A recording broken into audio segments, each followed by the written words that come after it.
ایک جنگل میں شیر اور خرگوش دوستانہ گفتگو کر رہے تھے۔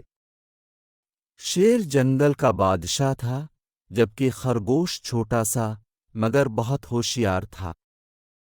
ایک دن انہوں نے فیصلہ کیا کہ وہ مل کر جنگل کے دیگر جانوروں کو ایک سبق سکھائیں۔ شیر نے خرگوش کو کہا، یہ بہت اچھا اور نیک کام ہے۔ ہمیں مخلوقات کو ان کے حق میں رہنے کی تعلیم دینی چاہیے۔ خرگوش نے دھیرے سے جواب دیا، بالکل، ہمیں انہیں سمجھانا چاہیے کہ ایک دوسرے کے ساتھ احترام اور محبت سے پیش آئیں۔ ان دوستانہ جانوروں نے ایک مشروط جمع کیا۔ وہ جنگل کے تمام جانوروں کو بلانے کے لیے فراخ دھرتی پر جا پہنچے۔ شیر نے شروع کیا، ہم نے آج اس اجتماع کو اس لیے بلایا ہے کہ ہم ایک اہم سبق سکھانا چاہتے ہیں۔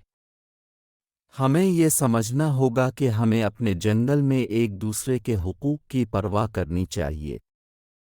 خرگوش نے ان سب کے سامنے آ کر اپنے خیالات بیان کیے۔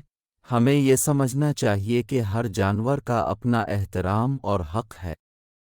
ہمیں انہیں دوسروں کی احترام کرنے اور ان کے ساتھ نیکی سے پیش آنا چاہیے۔ جنگل کے تمام جانور معجزہ زدہ ہو گئے۔ وہ خرگوش کی عقل و فہم پر حیران ہو گئے کہ ایک چھوٹے سے جانور نے ان کو ایک ایسا درس دیا جو وہ کبھی بھول نہیں سکتے۔